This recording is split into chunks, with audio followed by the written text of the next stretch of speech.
So how's everybody's quarantine been so far?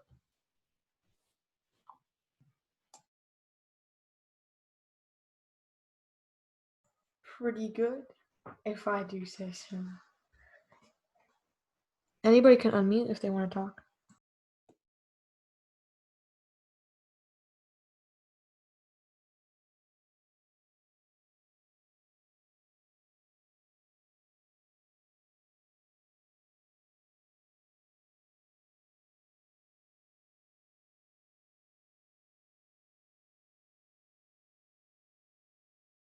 If you guys aren't comfortable speaking, you can always type in chat too.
Okay, Nolan, you can start now. All right, welcome back, everyone. Let's begin with a little bit of an icebreaker. Let me present real quick. Okay. So let's get to know each other a bit better. We're going to call on you guys one by one. You can use chat or voice to respond. And we want you to tell us name, grade, and something that excites you about robotics or something that you want to do with programming. So real quickly, I'm just going to call on a bunch of people. So first, let me call on the counselors. So Alan, name, grade, and something that excites you about robotics or programming. Well, my name is Alan Zhang. I'm an upcoming senior, and robotics is exciting because you get to see it move and compete. Thank you. I forgot to introduce myself. I'm Nolan. I'm going to be a junior next year. And something that excites me about robotics is how applicable it can be to real life. Aditya? You're muted. Hello, my name is Aditya. I'm a 10th grader at Palo Alto Senior High School, and I enjoy robotics because it's a challenge. Okay, thank you. Vedant? Hi, I'm Vedant. I'm a 10th grader, and I enjoy robotics because it's interesting and there's a lot of fun problems to solve. Alexis? I'm Alexis. I'm in 10th grade, and I enjoy robotics because I enjoy problem solving. And Luca? Hi, I'm Luca. I'm also a 10th grader. Something that excites me about robotics is working with vision. Okay, now I'm going to call on some of you campers. So apologies if I butcher your name in the first place. Adano Ducko. Hello. I am Adano Ducko. I am going to 8th grade, and something that excites me about robotics is building a Terminator. Fun goal to have. Alan Wu. My name is Alan. I'm going to 7th grade, And something that excites me about robotics is that it's hands-on. David. I feel bad if I butchered that. Sorry.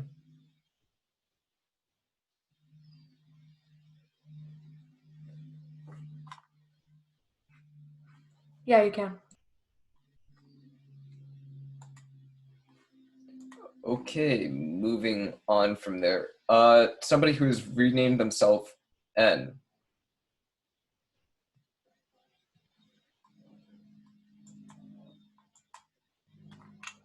Oh, sorry. Yes, you can say it in chat. I'm sorry, I didn't have it open.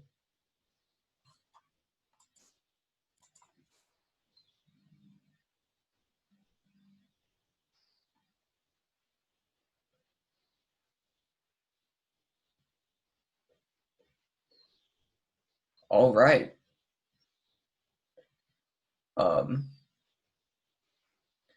Moving on. Ashton. Excellent. Yeah. Robotics is a really fun field. Lucas.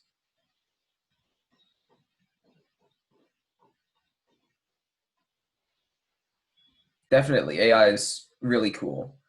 Haley.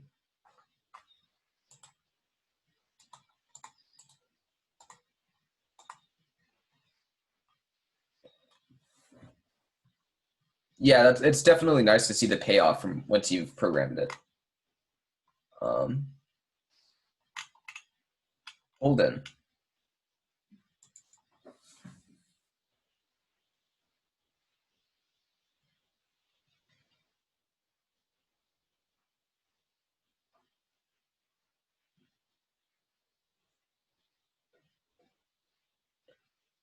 Okay, moving on.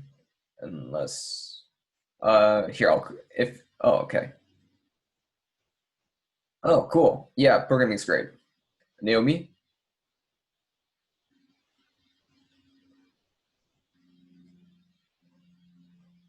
Definitely. Riley. So for those who just joined, we're doing a little icebreaker again. So yeah, it's on the screen share. I'm Riley and I'm going into ninth grade. And I want to learn programming, or something that excites me about it is it's just like an important skill to have. So yeah. Yeah. Aiden.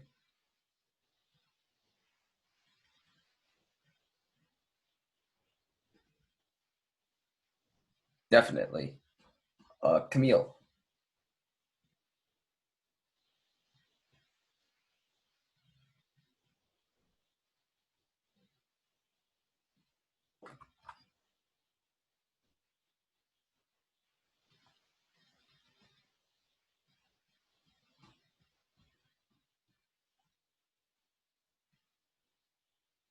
Okay, moving on. I'm sorry if I mispronounced this. Gowrie? I'm in 5th grade. I'm in Devonick, and I like the classes of Python that you're teaching. Cool, thank you. Again, sorry if I mispronounced. Augustia?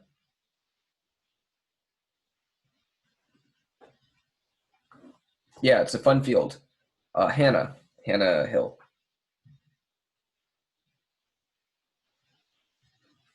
Definitely. Sophia?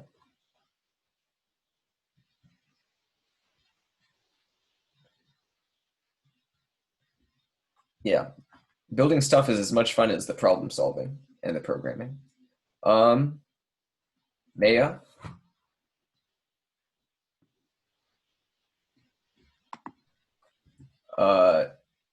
Giselle? Augustus?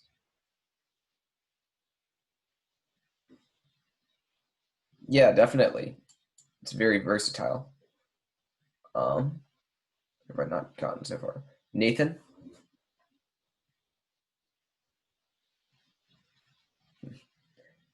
Yeah, it can be really useful down the road too, and Max.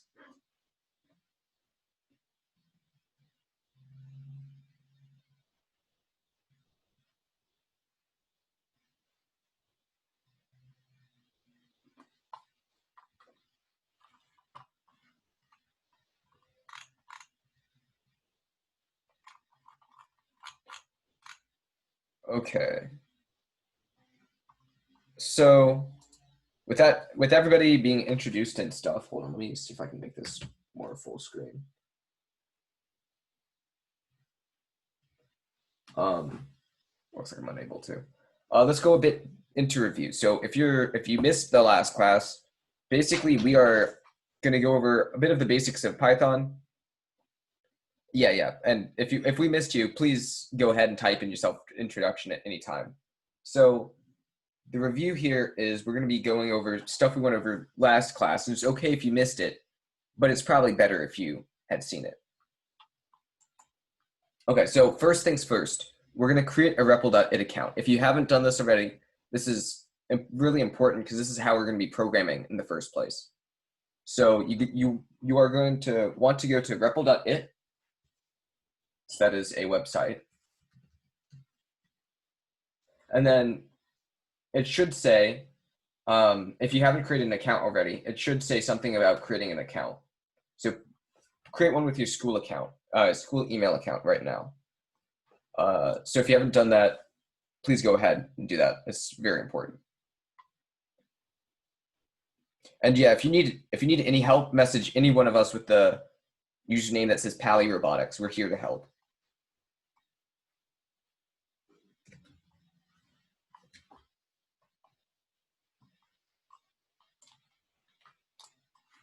Oh wait, I'm sorry. Can you see the screen that I'm presenting here? Oh, we can. Okay. Cool. Yeah, you can choose any username. Just make sure you remember it, so that way you don't end up. So that we can stay logged in.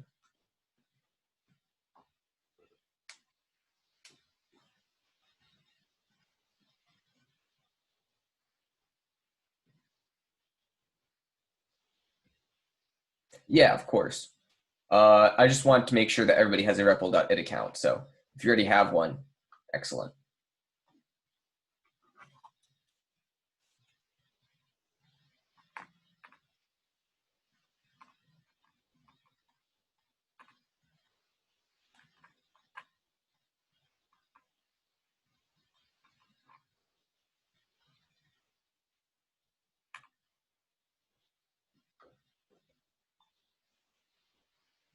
Okay, does anybody need more time? If you feel uncomfortable saying that in all chat, you can just message one of us privately.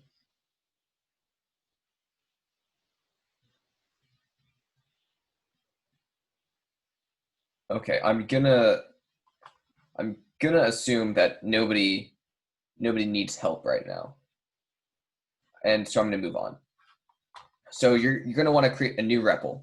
So now that you're at repl.it, if you can actually see this, it says new REPL. You're gonna want to click that, and we're gonna click Python here. Python is the language we're programming in. It's very important that you choose Python. So I'm gonna go ahead and do that. Type in whatever name you want for the name of the project. Let's call this day 2. And create REPL. So I'll wait a minute so that everybody can see this. You're not there yet. Okay. Have you created your account yet? Okay. Let me hold on a minute while you do that then. Okay, cool.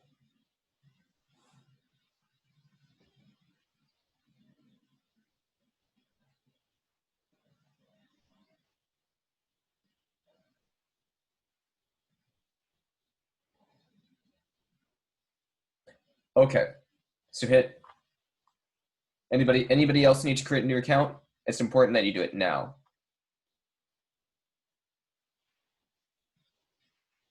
Okay. So I'm gonna create a new REPL. It's in this little top right corner. You click new REPL, you click Python, specifically Python, and you name it. So day 2.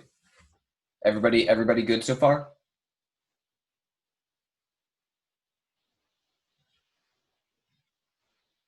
Okay, cool. Let me create this then. And so it'll take us to this page. This is where we'll edit the code. Okay, so now we're where we want to be with REPL.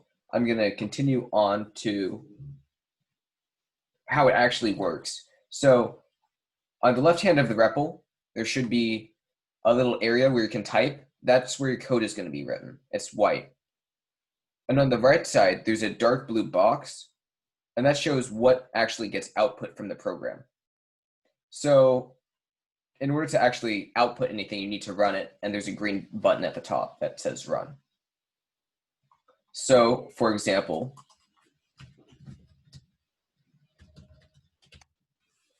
I type something out, I hit run, this is where I type it, this is where it's output, this is how I run it.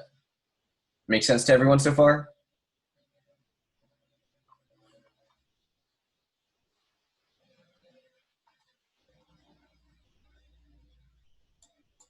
Okay, I'm gonna continue on.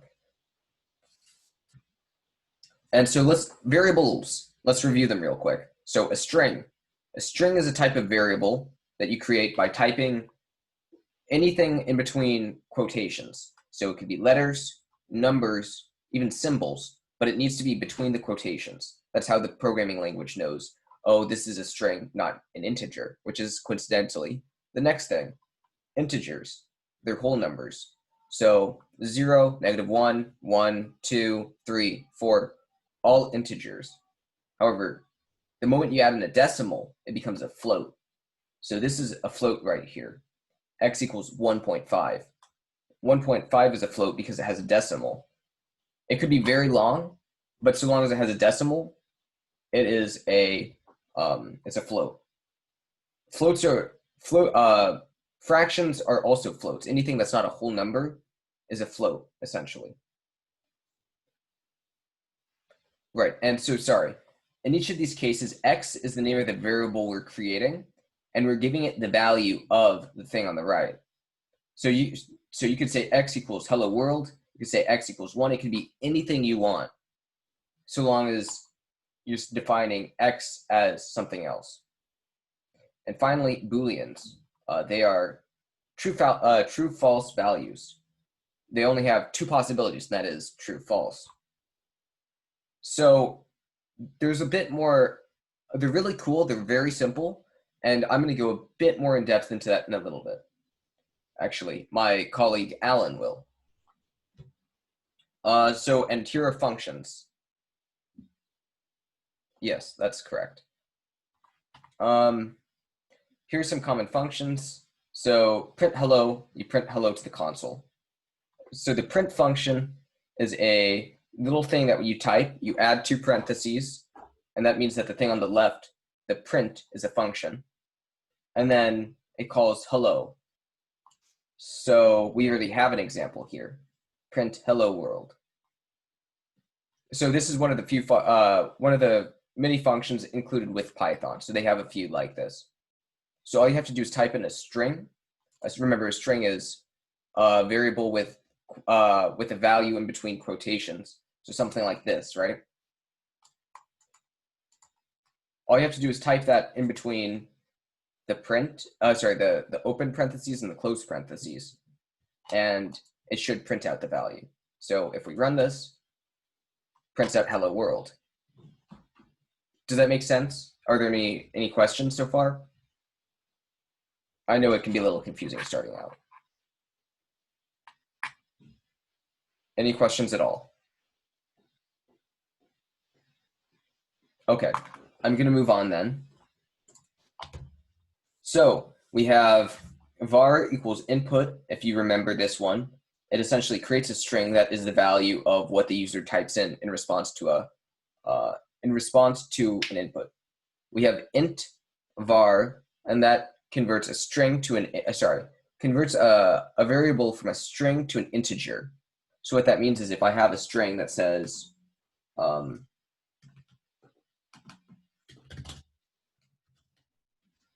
So this is 3 is an int, right? If I have x equals, so then I do int x. This will turn the x from, I'm sorry, this should be a string. So x equals 3, that's a string. And if I print int x, that turns the string into an integer, so it turns it into 3. And then we could do something with that, like we could add. Like that. But if, suppose we didn't have this int here, that would mean it was a string, and that wouldn't work. You'd end up with something like that, which is an error. Okay, str, a variable does the same thing, but in reverse, it turns an int into a string. Or sorry, any variable into a string. Arithmetic, you all know and love math, I'm sure. So here's brief review. Addition, plus, subtraction, minus, multiplication, the asterisk, it's the little star-shaped thing. Division, a slash, exponents. So little weird, but it's basically 3 times 2 is 3 squared, or 3 times 3. Modulo, this one's a very useful one to know. It gives you the remainder of a division. One way you could use that, for example, is you could figure out if a number is divisible by another. Say you have 10 modulo 2, the remainder is 0, and so because the remainder is 0, you know it's in fact it's divisible. And remember PEMDAS, parentheses, exponents, multiplication, division, addition, subtraction, left to right. You'll need, this is how the computer will calculate things. So just like your math class, order still matters. And string concatenation, we haven't quite covered this yet, but you can add strings together. So because they don't have a value, how do you add strings together? So it just combines them. So if we have hi plus Bob, it gives us hi Bob. You can also combine strings and ints, but you need to first need to convert the int to a string, like I showed you a little earlier. So if we do string of the integer 2 plus hello, it turns into 2 hello. So remember, strings with strings, integers with integers. In the above example, this concatenation is possible because we turn the 2 from an integer to a string. So here are a few practice problems. So let's get started on these. Write a program that prints out your name and favorite snack. So a program that prints out your name and favorite snack. So how are we going to do that? We're going to make a string.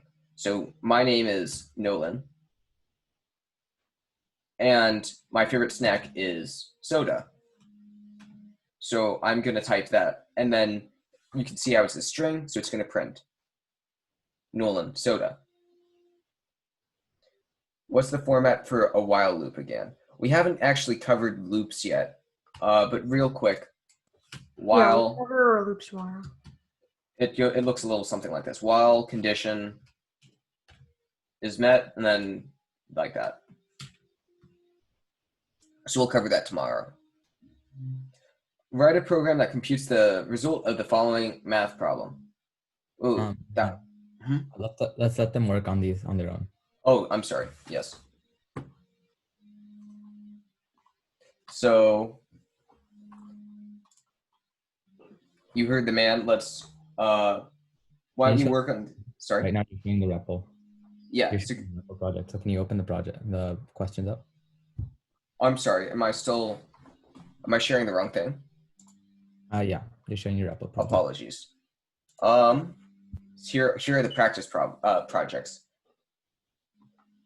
So take a look at these and try and solve them on your own. If you need any help at all, ask one of us counselors. Have fun.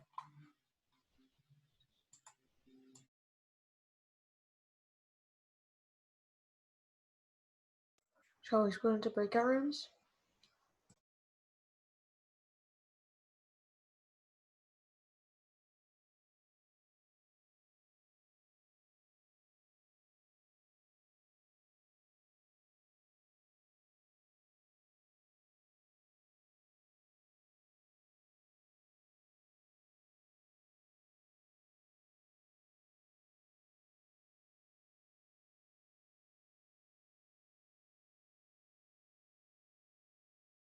Yeah, I can definitely copy and paste number 2. Give me a second.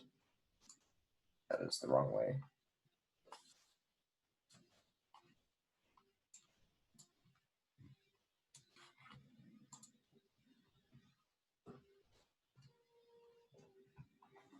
Okay, that is the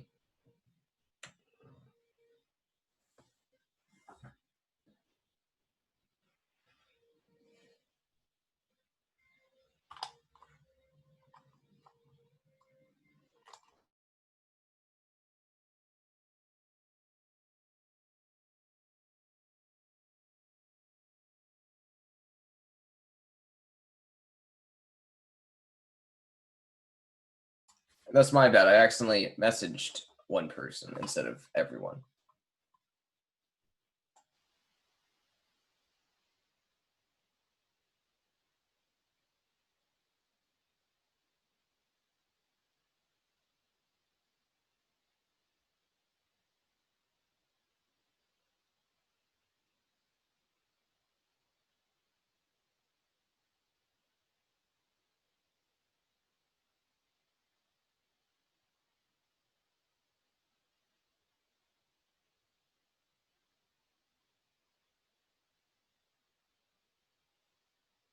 And when you finish, be sure to let us know when you're done.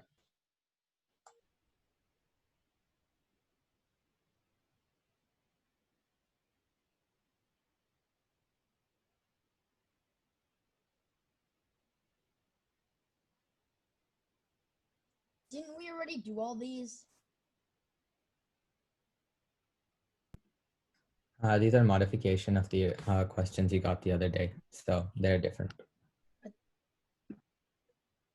In other words, the concept is the same, but we've edited the value slightly, so you can't reuse your code. We basically just want to make sure that you understand the material. You can reuse your code for the 3 years one. Okay, I mean, You looks can like reuse that one your has code with slipped your our grasp. favorite snacks. You just have to change 2 sentences. Then do that. It demonstrates that you have understanding.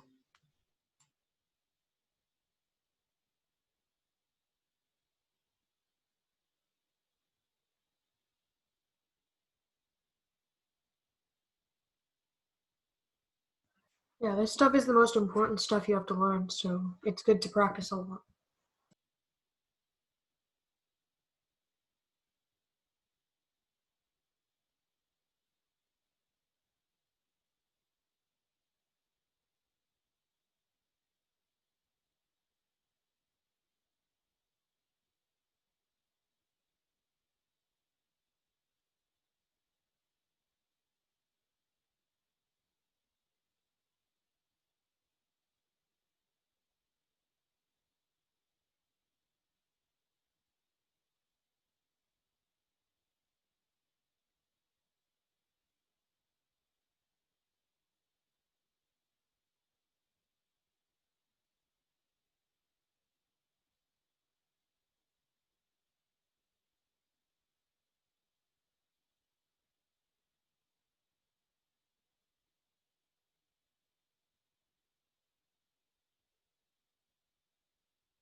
So how is everybody doing in terms of projects? Do you need more time? Are you almost done? Are you just starting? Let me know in the chat.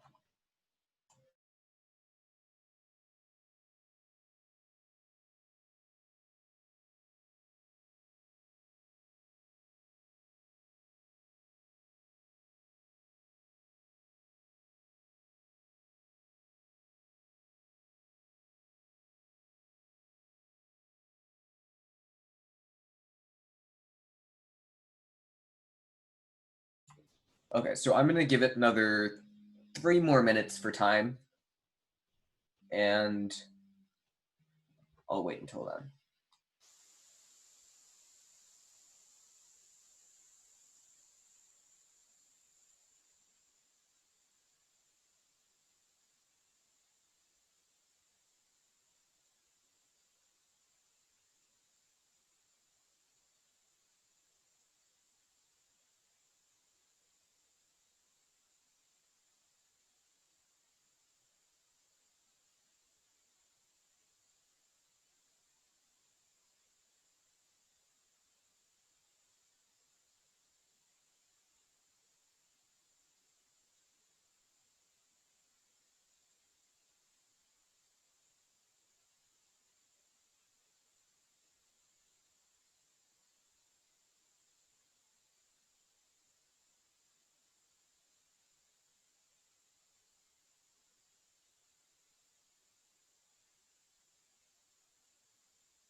Okay, so one more minute.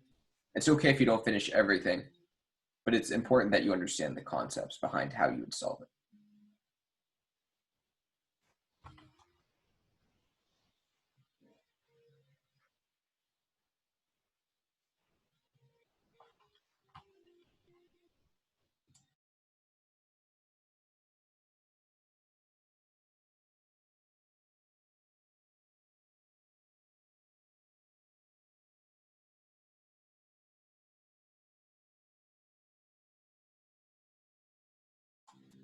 Okay, let's move on from there.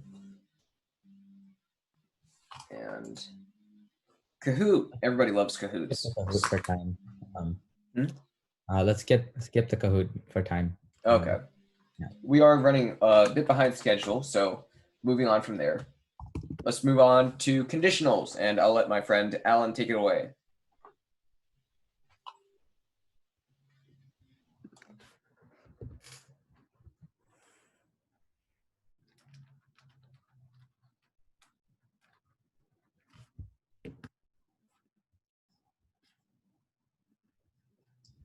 Hello. So yeah, as said, we're covering conditionals today. And this is when your code can get a little bit fancier than what was like learned on day one, where it was really basic and all you could do was like print and do math stuff, right? So in a sense, conditionals allow programs to differ depending on specific conditions. This is like, let's say if you wanted to control a value of a number based on if the game was halfway done or not yet halfway done, then you could use conditionals. And they're really helpful for things like creating text-based games or creating things where you're not really sure how the outcome is going to be. And also creating things based on user input. So yeah. So as said before, Booleans are a type of variable, and they're either only true or false. So there's only two values for Booleans. So in general, these are like examples for creating variables, and then you're checking if the variable is equal to 1, if the word is equal to hello, and then in this case, you're checking if it's true and if the number is greater than or equal to 3. So as seen in the previous slide, there is some things like and true and false. So Boolean operators, you can, they output Booleans just like normal. So they're either true or false also. And in general, there's only 3 Boolean operators. There's and, or, and not. And there's an order of operations for this also, but it's a bit harder to explain, I guess. And it'll make sense intuitively when you try to like say, oh, true and let's say not false. Then you say like you change not false to true, and then you make check if it's true and true.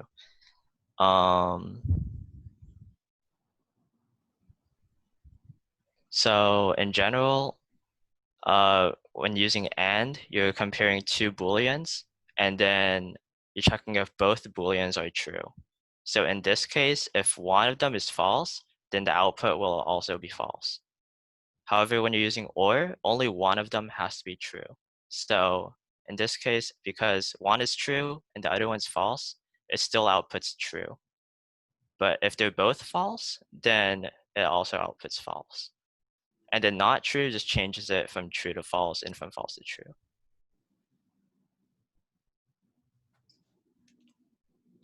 There's also other comparators. There's math comparators. So you can compare two values of, you can, let's say, compare a variable to a string or an integer or whatever you want to compare it to. And in order to do that, you need to use 2 equal signs. So this is something tricky that a lot of people kind of blunder over when they're first making their code. So you want to use 2 equal signs to compare things, and then you want to use 1 equal signs to assign a variable a value. And the other comparators, you can see if it's not equal to something. So, and you use an exclamation mark. And then greater than, which is like the arrow, and then greater than or equal to, and then less than, or equal to. And then you can also, in a similar way, you can compare Booleans. You can either use 2 equal signs, or you can use the word is. So let's say I wanted to compare if, wait, so I'll make var equals true, right? Let's say if I wanted to compare if var is true, right? Then it'll output true, if that makes sense. And then you can also check if it's not equal or like is not. And yeah, most of this is pretty self-explanatory.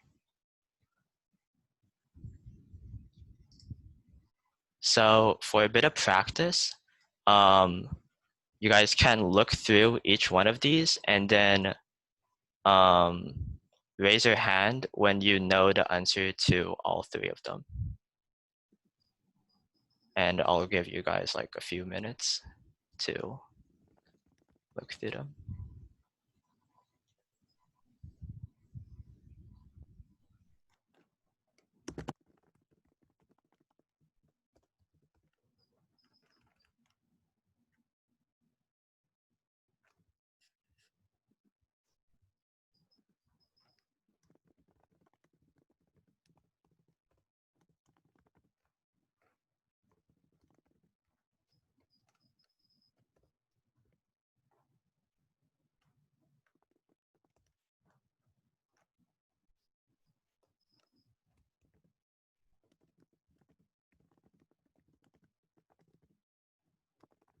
Also, if any of you have any questions, because I kind of went through that a bit fast. So if you have any questions, just let one of us know.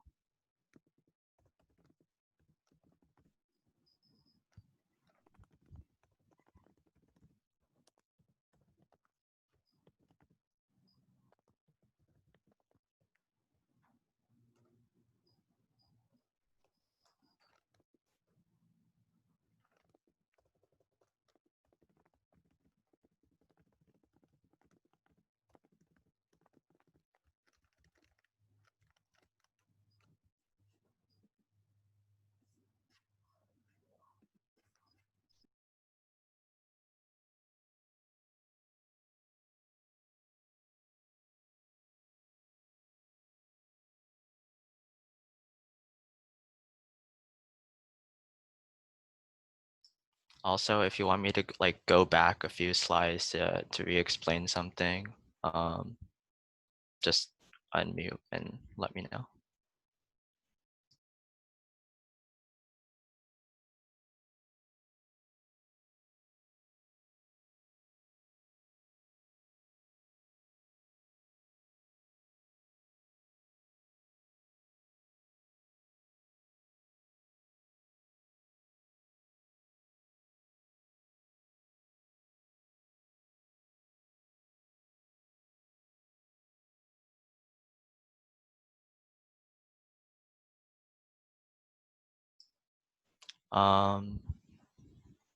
So if you wanted to, wait, hold up.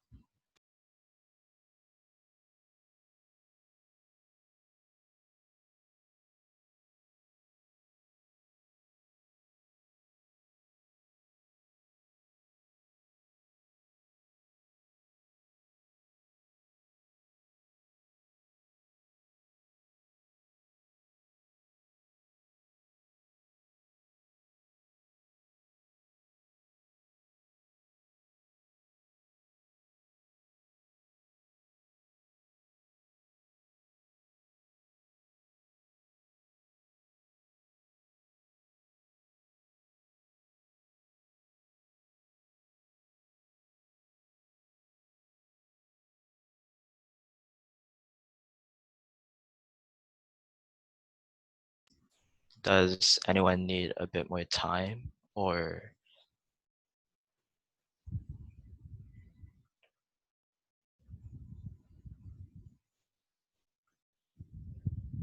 Okay, if no one says that they need more time, I'm gonna assume that people are ready or want to review this stuff. So so yeah, so not true and false. So in this case, okay, I'm gonna type this stuff in REPL, and then we can break it down from there. So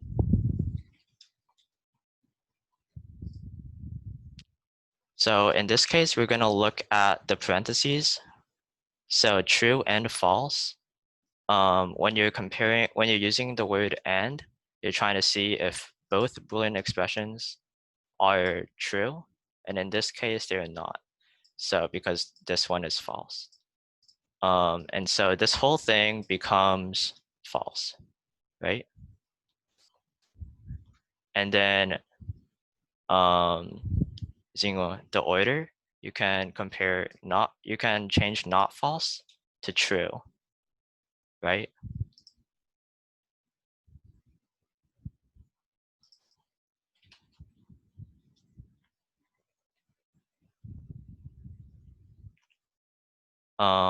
Is anyone confused at the moment? Should I like move a bit slower and work on? Okay.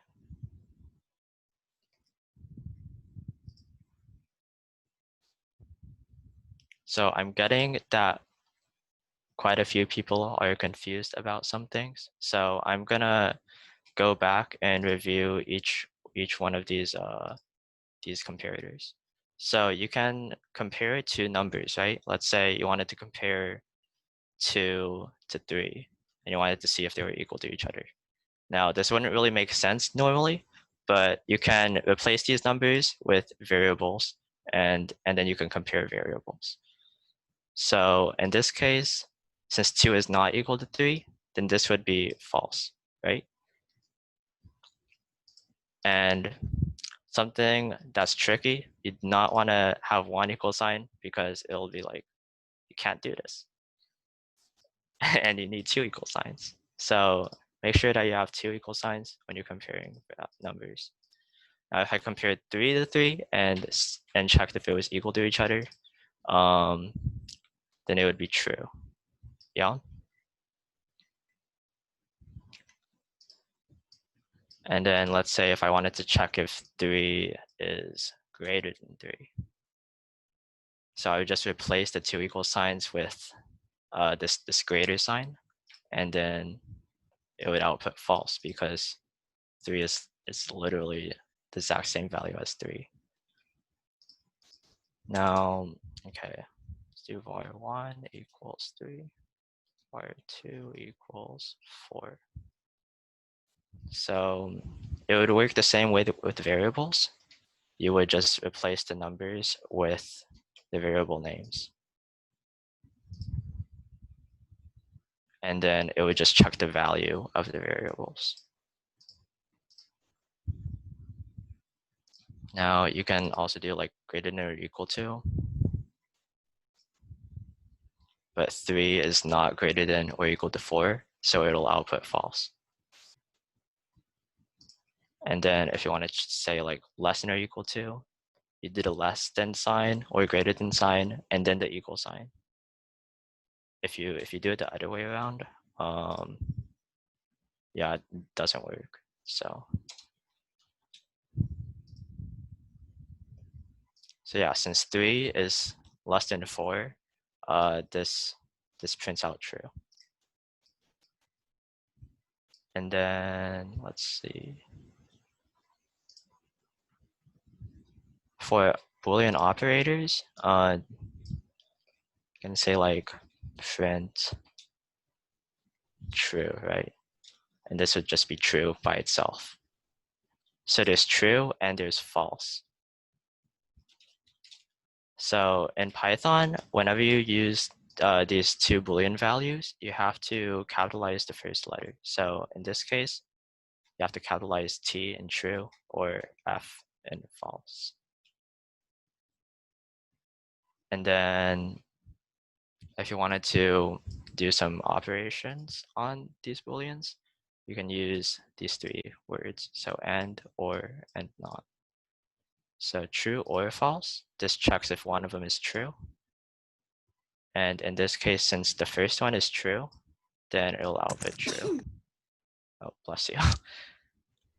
And then you have to, it checks both values and sees if they're both true.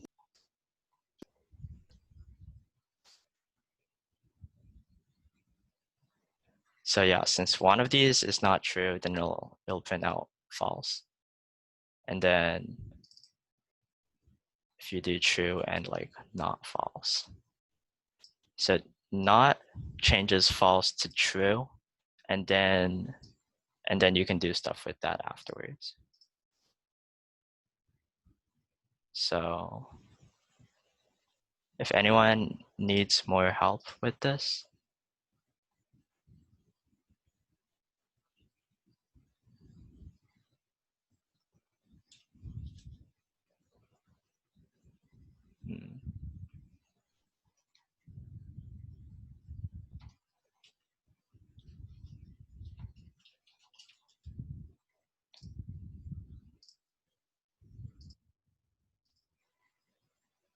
so I'm gonna go through the practice examples because these are a bit more complicated than the ones that I used to explain the operators and the comparators. But yeah, all of these eventually output either true or false. So you're always going to be comparing something, or you're going to be saying, if this is true and this is true, if this is true or this is true, stuff like that. And it'll make, it'll be a lot more helpful once we get to if statements. So let's see. Okay, let's cover this again really fast, you guys. So similar to in math, we always look at the parentheses first. And then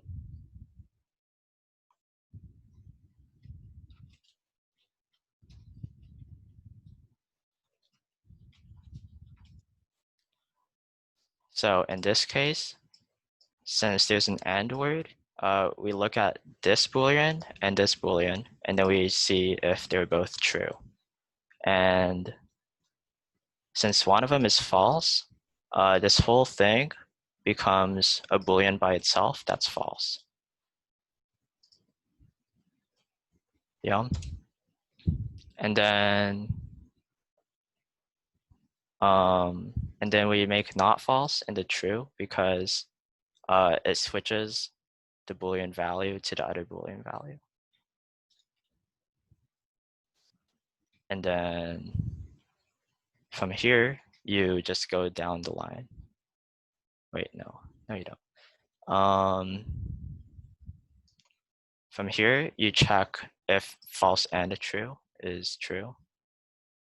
And in this case, it is false. Because one of them, so it looked at both this Boolean and this Boolean. And since one of them was false, the whole thing became false. And then what you're left with is this OR statement, which compares this Boolean and the Boolean after the OR and sees if at least one of them is true. And as you can see, this output's true. So if we went to the, if we went to the original statement, you would see that the output's true. This is a really complicated one, and it takes a bit of time to decode it. The next one is a math expression. So you're comparing if this side, so 10 minus 6 is 4, right? And then you're comparing if 4 is greater than or equal to 5. And since 4 is not greater than or equal to 5, it outputs false. And then, yeah, this is a really long one. So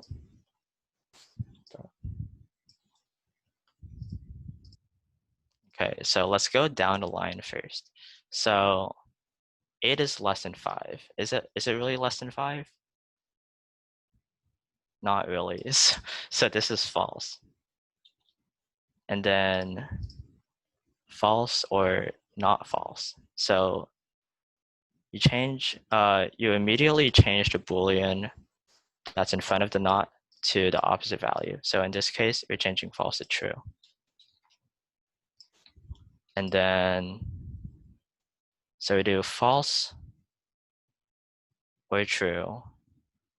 And since one of them is true, because we're checking if one of these two is true, so we change the whole thing to true because the second Boolean was true.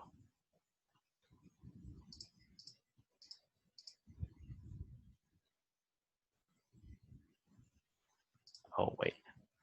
Oh well. Okay, let's look at this expression then. So 4 times 9. So from multiplication tables, we know that that is 36, and 36 is definitely not equal to 13. So this whole thing becomes true, right? And then we change this like not true becomes false because, I mean, it's not true. And then we have false or true and true or false. So, I mean,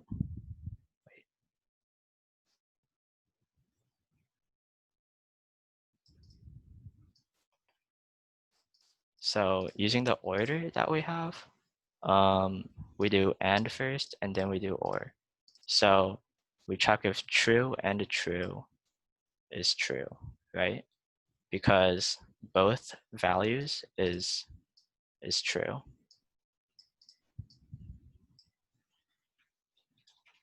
And then we check if false or true or false. And since at least one of these is true, then the whole thing becomes true.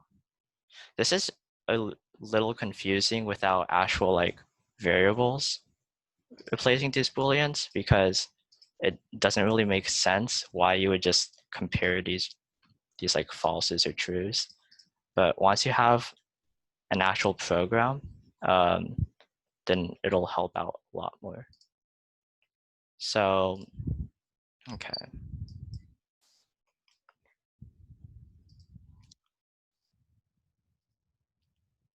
So the whole point of learning these things is so that we can use if statements. So if statements allow you to do things based on if something is true or not. Like let's say you wanted to check if the user is older than like 20 or something. You can use an if statement, and then like let's say if they're older than 20, then you would do something after that, right? So the format for if statements is you have an if, and then you have your Boolean expression. So this Boolean expression can be, you can compare a variable's value to a number. You can compare,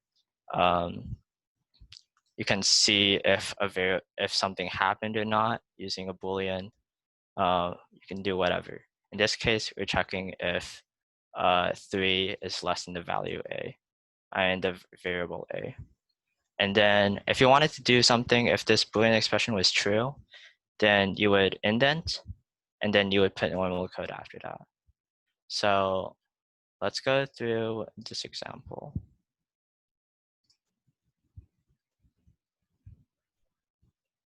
if it would let me.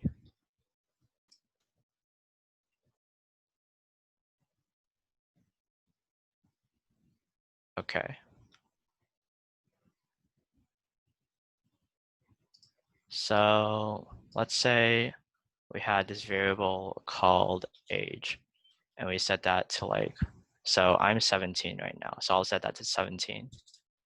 And then we check if age is greater than 20. And then we have a colon after the Boolean expression. So we're checking if the age is greater than 20. And then based on that, as you can see, there's an indent that's automatically made. You can like print, you're really old. Yeah, because yeah, that's a pretty old age. And then if you wanted to do something outside of the if statement, then you would unindent. In this case, you can do like, you can just delete the indent, or you could like shift tab, and then you could print out like, that's pretty cool.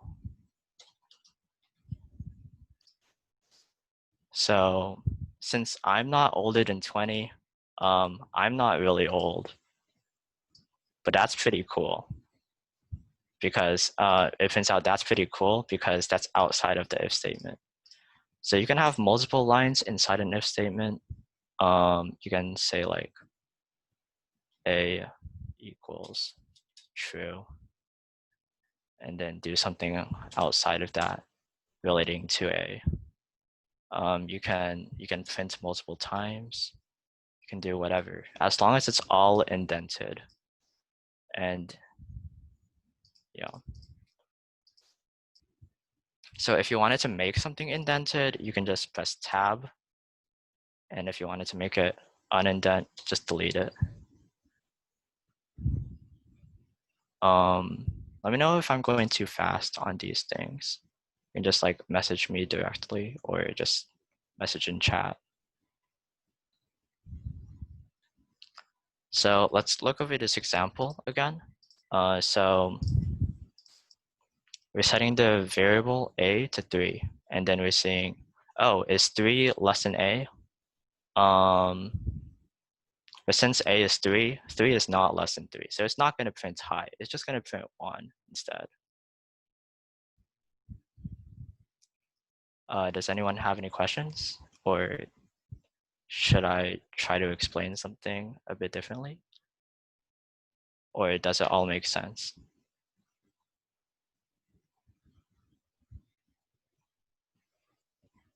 Okay, I'm going to assume that it's fine. But if you do need help, just message one of the other people and we will be able to help. So besides if statements, there's also else statements. So they're really similar to if statements, but they have to happen after an if statement exists. So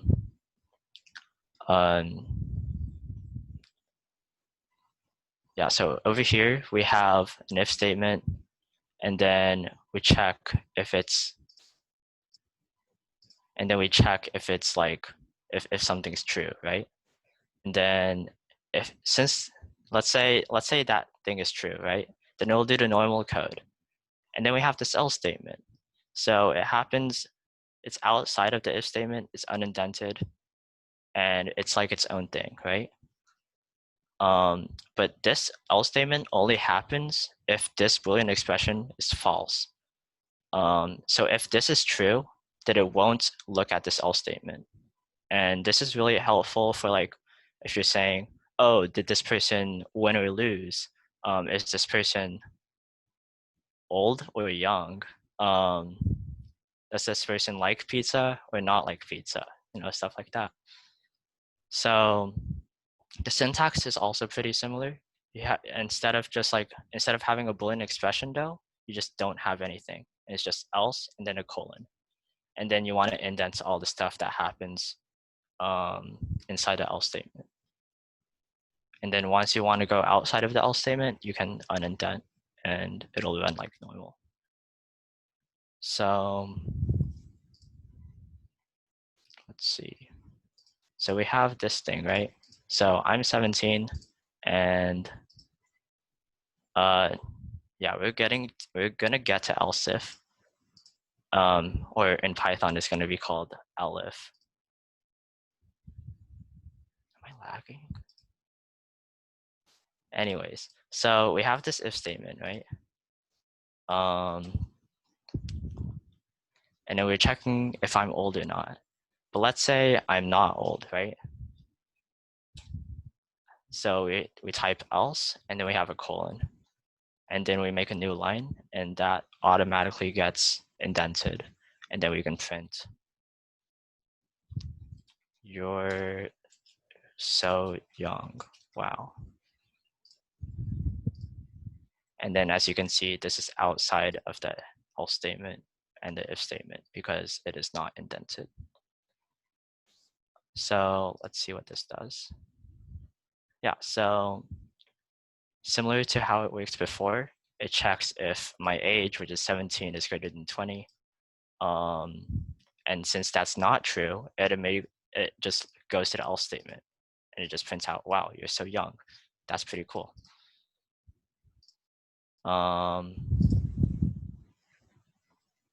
So in this case, checking if 1 is greater than 2, it's just not true. So it just prints out 3 instead of printing out B. And it'll also print out 4 because, yeah. And the final statement is an elif statement. So these ones you have to have after an if statement, but before an else statement. So, and they work really similarly to if statements, except the Boolean expression only gets checked after the if statement's Boolean expression is false. So in this example, you can see we're checking if A is greater than B, right? Let's say A is actually the same value as B. So A is not greater than B, and so we're not going to print this thing. But then we're going to look at if A is equal to B. And since they are equal to each other, we're going to print this out, and then we're going to ignore the rest of the else statement. What's special about elif statements is that you can make a whole chain of elif statements. This isn't really that helpful, but like, let's say we wanted to check elif age is greater than 13, right? Oh yeah, I didn't really talk about the syntax yet. So the syntax is really similar to the if statement also. Instead of if, you have elif, which stands for else if. And then you have your Boolean expression like normal, you have the colon, and then you have the indented stuff.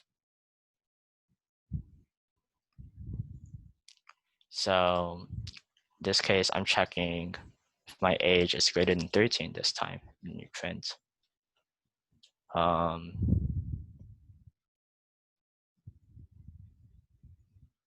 That's not too old, but still pretty old. Okay. And in this case, it's gonna check first if age is greater than 20. Since age is not greater than 20, it's gonna check if age is greater than 13 this time. And then since age is greater than 13, it'll print this out and it'll ignore the rest until it gets to normal code. So yeah. You can also say like elif age is greater than 10. And you can print something else after that also. And this elif will only run after age is less than 20 and age is less than 13. So you can have a huge chain of these, and it'll make your code a lot more interesting. Does anyone have any questions on conditionals in general?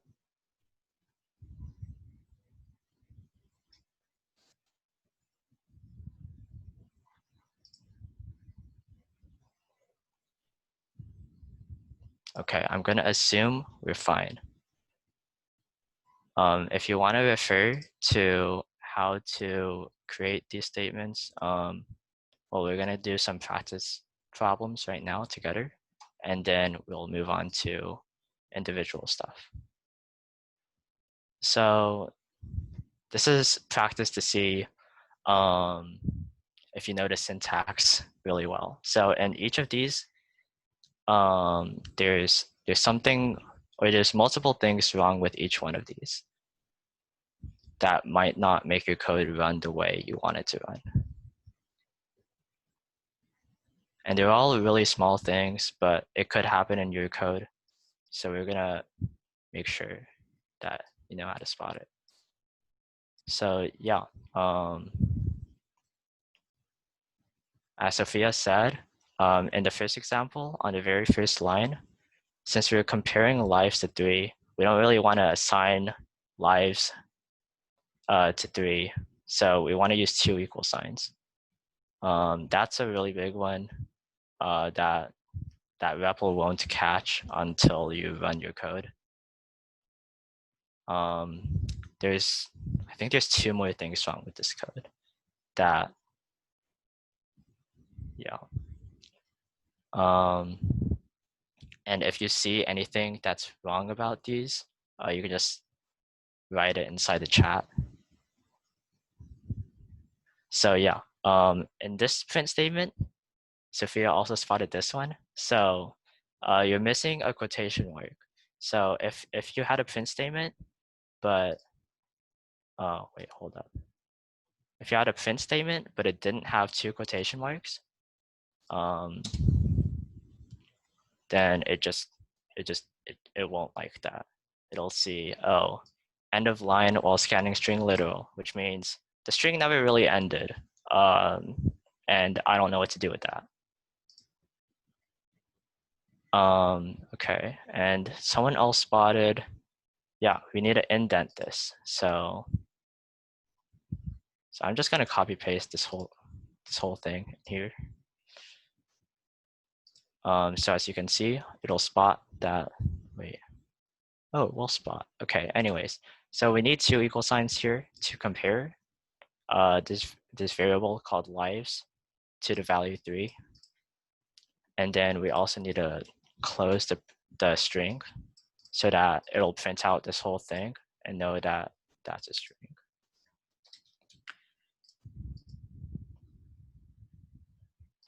Oh wait, this is bad. And then this is wrong also.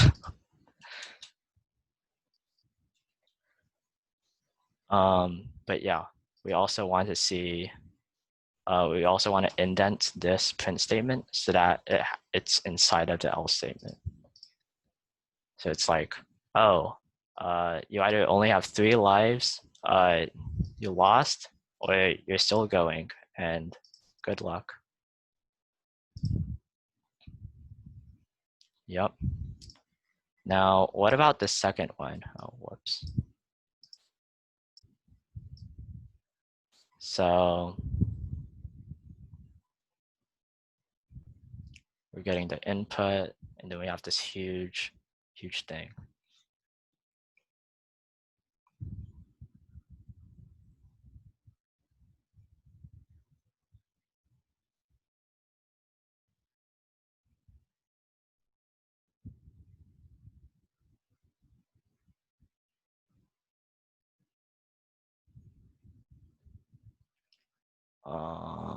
Let's see.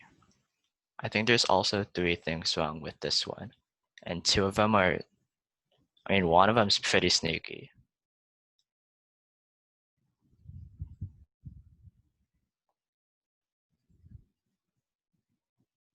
Okay, so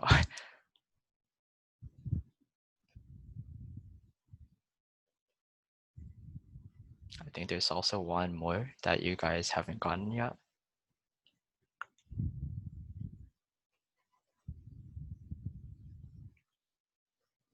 And don't worry if you can't really spot these immediately. These take a bit of time to like get really familiar with the syntax and how to write good code. But yeah. So I think people spotted all of the issues with this one. So, okay, I'm gonna move this whole thing into REPL. So yeah, first thing first, capitalization matters. So you want to keep age like not capitalized if you're gonna keep it uncapitalized everywhere else.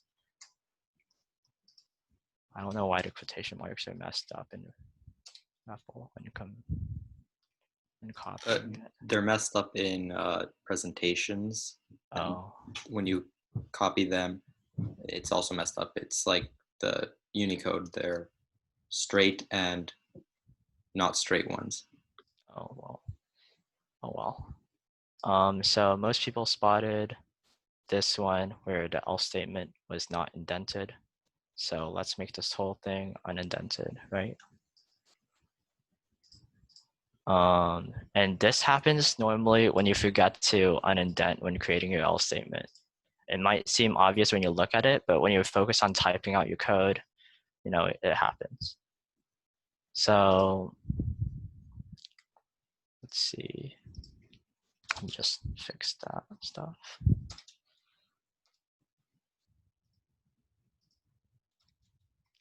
And then people also spotted how on the last print statement, we needed a open parentheses, because that way it's just like, oh, what are we printing? Well, there's nothing there because there's no open parentheses.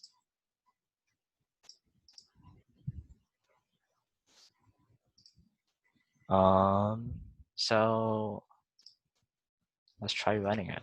How old are you? I'm 17. And it's gonna be like, yeah, you can't do that because you're comparing strings and integers. So I think Sophia also pointed this one out, where you had to change age, or you had to change the input to an int. So this is one way of doing it. You literally just get the input and then you immediately convert it into an integer. Another way of doing it, I mean, there's like many ways of doing this. You can change it in here. So you do int age. You can just reassign age to the integer value, stuff like that. But we can get to that point later. So let's try it. Let's try it again. I'm 17, and it says, "Oh, that's pretty old." And yeah, you're a teen. If anyone is confused about like the syntax of any of these stuff, just like type it in chat. Just like what's wrong with my code? Why is it not running? Stuff like that, and we'll be able to help. So we have 3 projects that we're gonna work on together. So the first one is decide whether a person's favorite number is even or odd. Now, so when you look at it,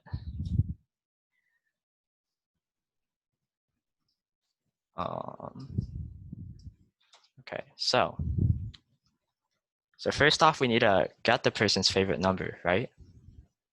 So what we want to do is create a variable, fav number equals input, right? And we want to ask, oh yeah, what's your favorite number?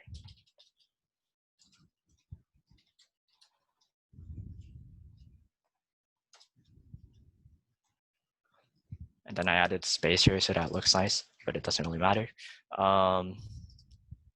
And remember how we just went over how inputs are always strings. And in order to do stuff with it, we want to make it into an int or a number or a float. So we got this input, right? Is everyone with me right now? Is anyone confused?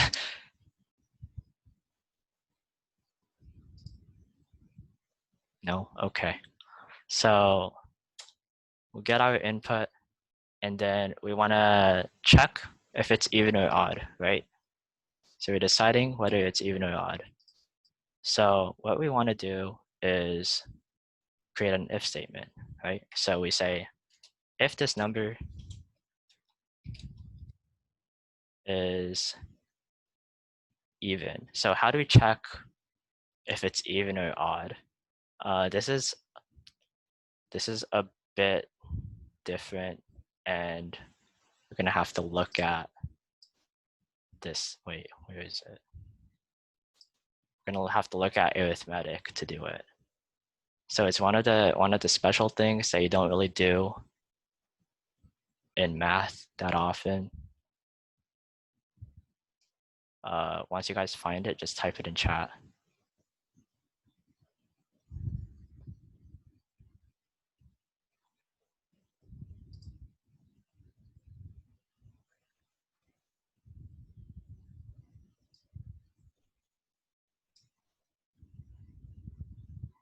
It's somewhere on the slide here.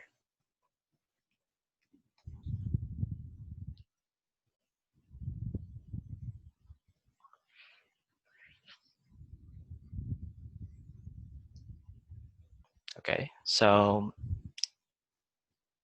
yeah, sorry if I butchered this name, but Adrit found modulo. So modulo gives the remainder of some division, right? Between two numbers. So in this case, when you think of even or odd, you're saying, oh, is it divisible by 2 or is it not, if that makes sense. So let's say we had like, okay, I'm just going to type this out first. So favorite number modulo 2 equals to 0. Now, okay, I'm just going to type this out down here. So let's say we had a number 3. Now, everyone knows this is odd, right? Because of some reason. And that's because when you divide 3 by 2, the remainder is 1, right?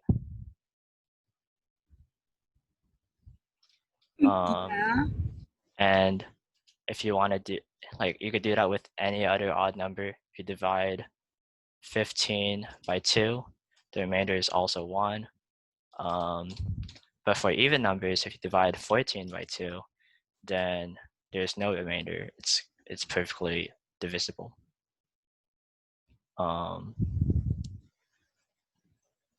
Does everyone get that concept? Because modulos are a really handy tool to have.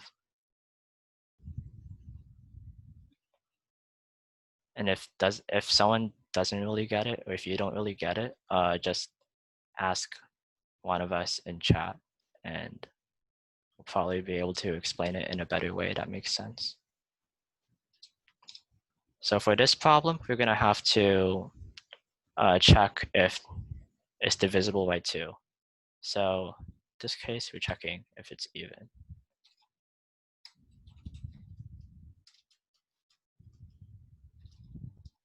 Yeah. Oh. And then inside of the if statement, we're gonna say your favorite number is even. Now, what if it was odd though? So we only want to print out one thing. We only want to print out it's odd if it is odd, and we only want to print out it's even if it's even. So using another if statement and like doing this whole thing and just making it 1 instead of 0 to make it odd. This is not really going to work that well because it's yeah, so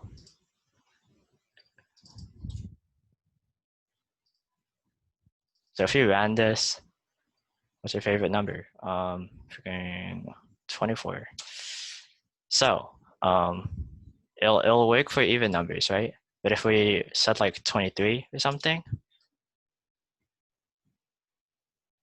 oh wait, this would also work. Okay, well, there's a simpler way of doing it. You just write an else statement, and then yeah. Oh, yeah, the class is gonna end probably soon. I'll try to get through these a bit faster because I realize we're 15 minutes left, I think. yeah, we're running out of time. So, okay, let's move on to the next one. Here, would it be? Do you think we should move on to the presentation on? I believe it's video something. Yeah, The let's condition. personal condition project for another 5 minutes. I'll break this out into breakout rooms and basically just work with whichever Paly Robotics person is with you and make sure that you're able to solve at least one of those questions.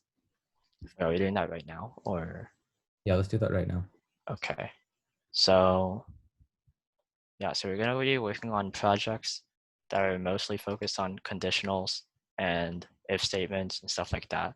So yeah, want to set up the breakout rooms? Yeah, I'm setting that up now. So we're gonna be split up in breakout rooms, and yeah, you guys probably got a prompt. Just join, and you're gonna be assigned to a counselor who will be able to help.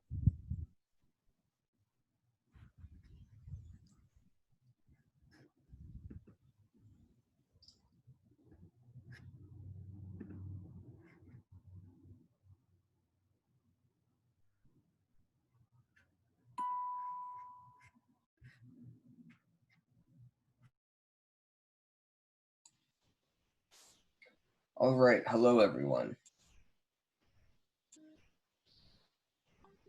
So we're gonna go over the presentation, specifically the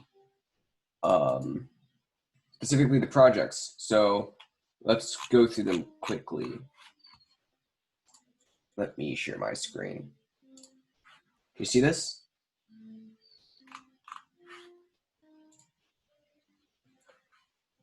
Can anybody see this at all? Yeah. Okay, cool, excellent. So in order to actually do the projects, take the price of your favorite thing to order at a restaurant and have the computer decide if that is more, sorry, let me pause my music. Take the price of your favorite thing to order at a restaurant and have the computer decide if that is expensive, more than $20, or affordable, less than $20. Okay, so how are we going to do that? Well, that looks like an if statement to me. So if it's expensive, more than $20, that means we can check for that. So let's set up an if. If it's greater than $20, so hold on. Let's create a variable price.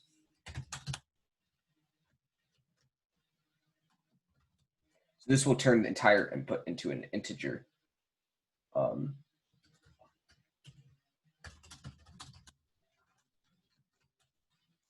So this will convert this input. So it gets an input and then it immediately turns it into an integer. So if price is greater than $20, we said, then we print that's expensive.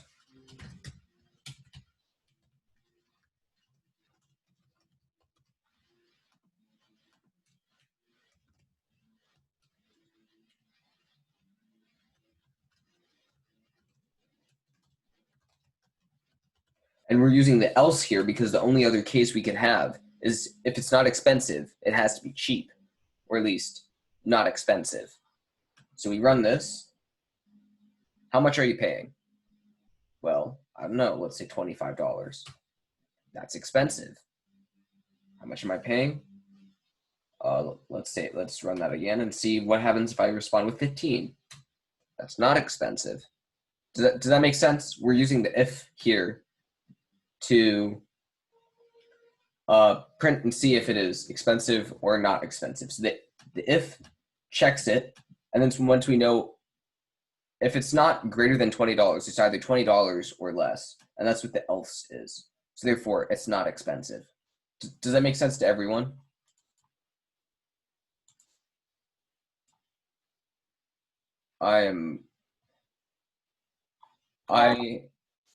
Say again? Okay, well, okay, so, I mean, it looks like people get it. Cool. Moving on to the final one, have the user input 3 numbers and print out either the largest number or 100 if 100 is greater than the largest number. Cool. So, oops. Let's just delete that. So input 1 equals.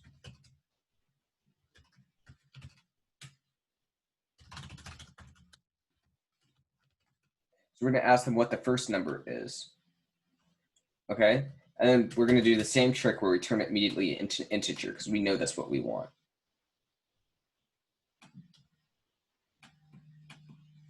And then I'm going to copy and paste this and change it slightly. So that way we can get input 2 and input 3. Cool. So moving on from that, we now have our 3 inputs. If I just run this, it's going to say, what is the first number? Let's say 3. Second number, 8, 15. Okay, so far, I mean, it looks like it works. So we want to find either the largest number or 100, if 100 is larger than the largest number. Okay, so if input 1 is greater than input 2, and, see, and is important here because it allows us to see if input 1 is greater than both input 2 and input 3, then that means that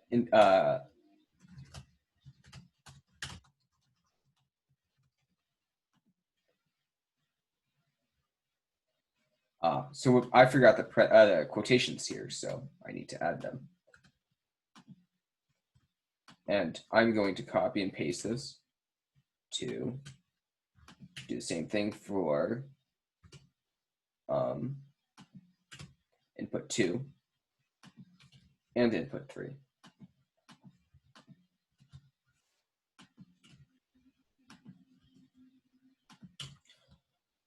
Okay, so we now have a little system to set up here that will tell us if it is greater than input 1 and greater than, it will tell us the maximum input.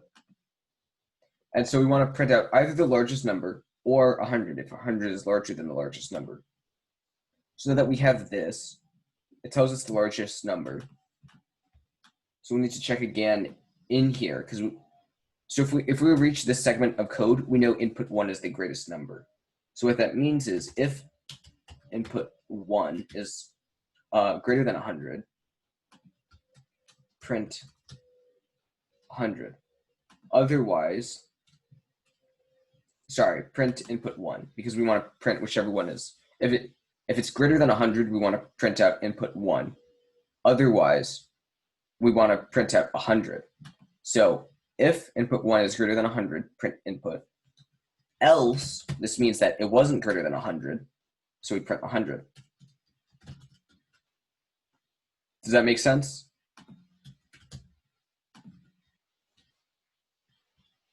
And so we're going to do the same thing for these other two.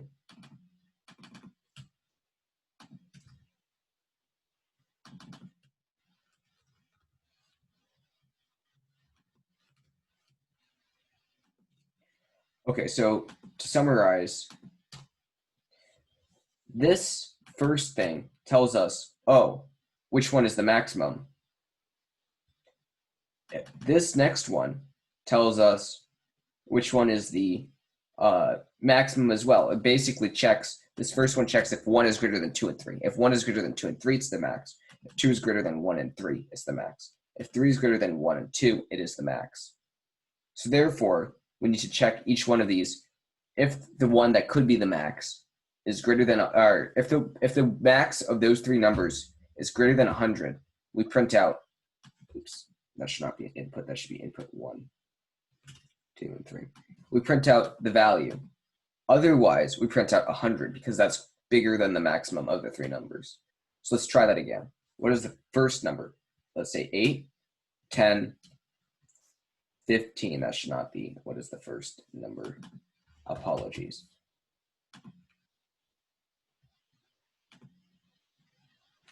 Eight, 10, 15. Okay, so it says not there is no biggest number, so that that is bigger than 100. So that means the biggest number is 100.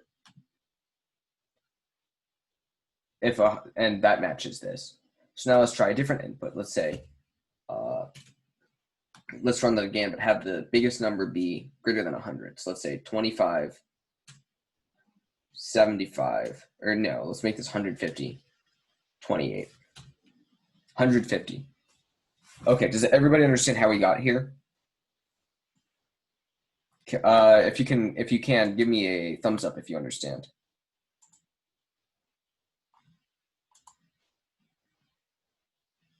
Okay. Looks like most people get it. Great, and so that's the end of the independent projects. Or sorry, the non-independent projects. Cool. So you guys can start taking a look at independent projects now. Has everyone done question 2 here in this group? In the independent projects? Yeah. Can we make sure that everyone finishes at least question 2 in the next 5 minutes? Sure. The next 4 minutes. Okay. Going over the independent projects. Check if it's divisible by 3. So how do we do that? Use modulo. And this is an independent project, but I'll give you a hint to check if something is even. You do mod 2. So let's say number mod 2. And that checks if it is divisible by 2. This means divisible by 2. So how would you find divisible by 3?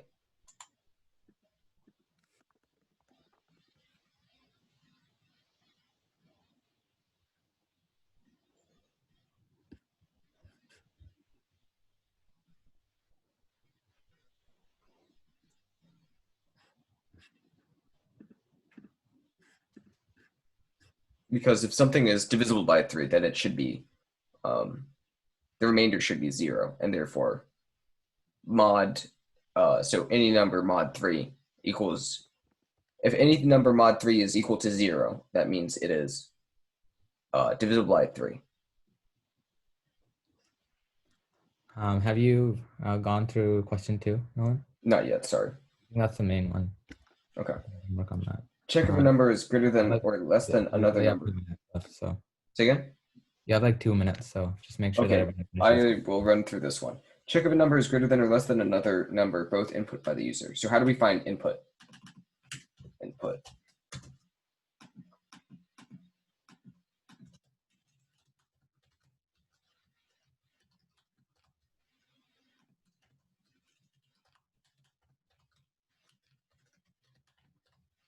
Okay, so we take the first and second inputs, and we have to find which one is greater. So we can do this in one if statement. We need to check, is A greater than B, or is input 1 greater than input 2? And for the sake of simplicity, let's assume neither of them are the same. So if 1 is not greater than 2, 2 must be greater than 1, greater than or equal to 1. So we can solve this with a single if statement by doing if put 1 is greater than input 2.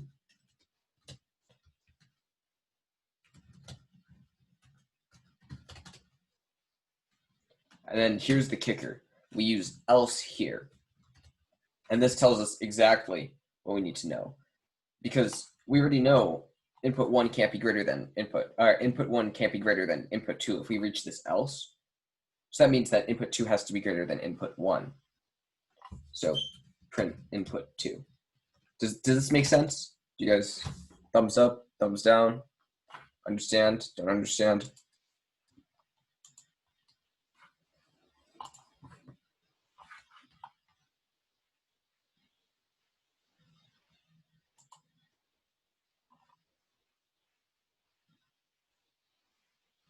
Okay, cool.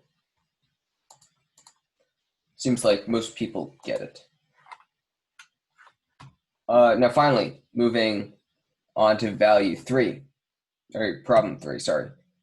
Find the value of not A or B where A and B are Booleans. Not A or B.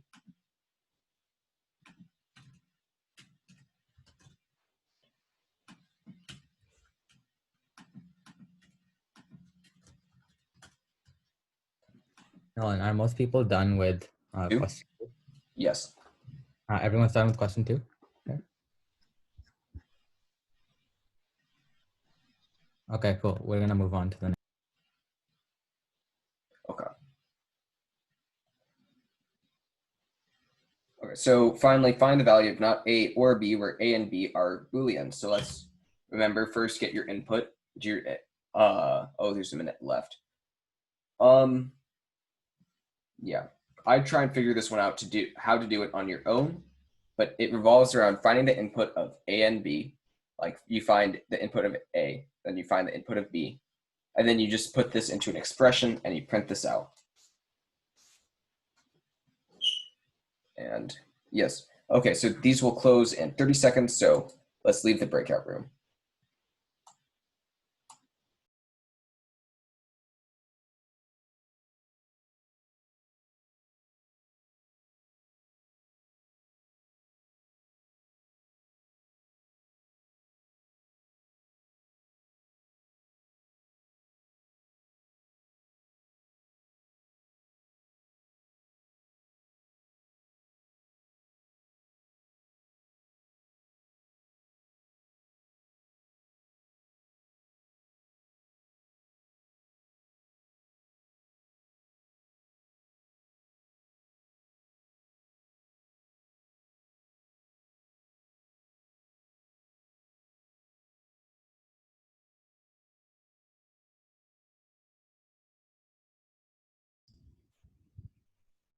Okay, I think mostly everyone is back from their breakout rooms.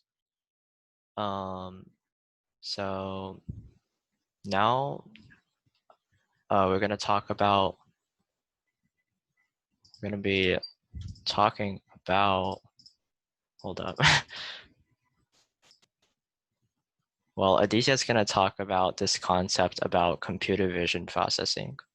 And you guys can just like listen and watch. It's pretty interesting.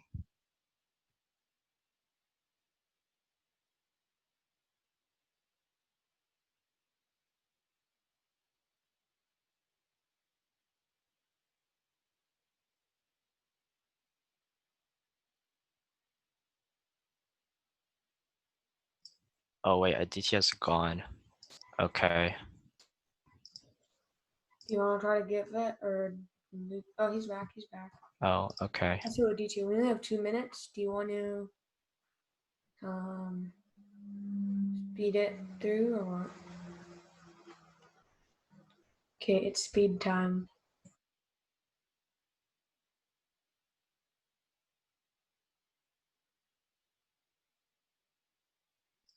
I think you're muted right now.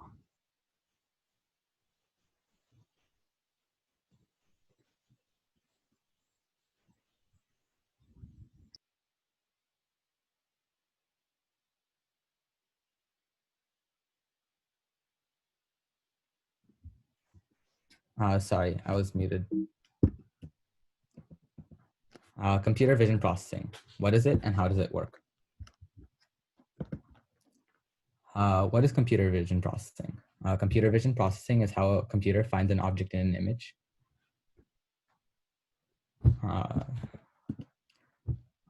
So a little bit of background definition. What is a pixel? So a pixel is a point in an image that has a specific color. Thousands of pixels side by side help make up an image.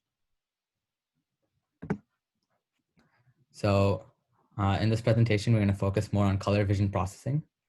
And color vision processing is the method in which we extrapolate objects from an image via their color. So looking at the first example, let's say we want to find the orange side of the Rubik's Cube in our program for some reason, right? We have the Rubik's Cube and we want to be able to draw a line around, draw a line around the orange side of the Rubik's Cube. So this can be broken up into 3 different steps. Step 1 to color vision processing is capturing the image. So you can see in step 1, I have captured the image of the Rubik's Cube. Step 2 is to turn every pixel that is a wanted color. So in this example, I'm trying to draw a line around the orange side of the Rubik's Cube. I turn every pixel in this image that is orange to white, and every pixel that's not orange to black. So as you can see, this is the second step. So everything that was orange has been turned to white, and everything that was not orange has been turned to black.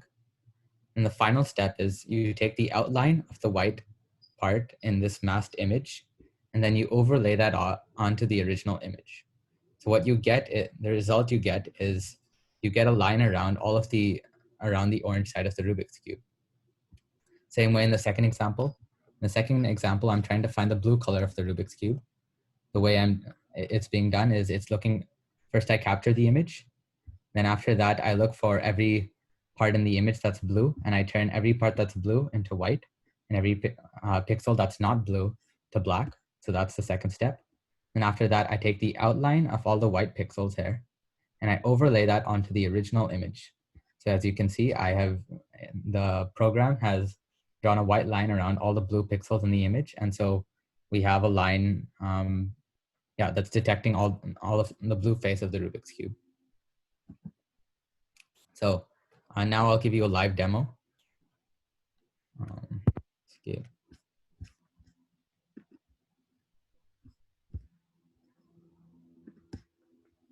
If I run this program. So can everyone see my screen? Yep. You're not really laggy. Okay, so this is basically going to show the 3 different steps. Each of these show the 3 different steps in color vision processing. So the original capture, the mask where I'm turning every pixel that it's filtering, every pixel that's a wanted color to white and every pixel that's not a wanted color to black, and then the overlay onto the original image. So let's say I want to draw a line around this banana in this image, right? I can tweak some filters, and what I get, the end result I get is, 1 second.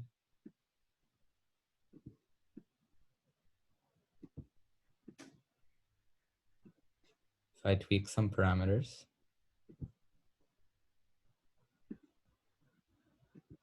What you're getting is you're getting a line drawn around the banana, right? Same way if I want to, so let's say I want to classify whether a tomato is ripe or not. What I can do is I can figure out that if the tomato is orange, that means it's not ripe. And if the tomato is red, we know that the tomato is ripe, right? So if I do color vision processing and look for green tomatoes, so here, it only detects unripe tomatoes. And the way it does that again is if it finds it draws a line around everything that's green in the image. So if it sees a green tomato, then it can automatically classify that as not ripe. So see, it's drawing a line around the not ripe tomato, but it's not drawing a line around the ripe tomato because this tomato is ripe. So that shows a real world example of where color vision processing can be used. So yeah, there are other examples I can use, but I think we're running low on time. So yeah, that's how color vision processing works. Before we end this presentation, does anyone have any questions about color vision processing?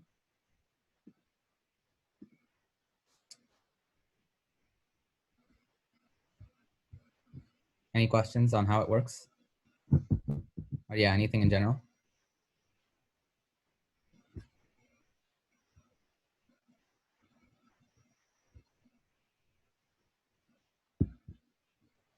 All right then. Okay, cool. I think we'll wrap up.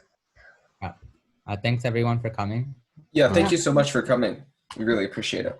We hope you enjoyed and learned something out of this. Yeah. Have a nice day. On Friday, then. Tomorrow. See you day after. Hope to see you on Friday. Thanks. Bye. Bye.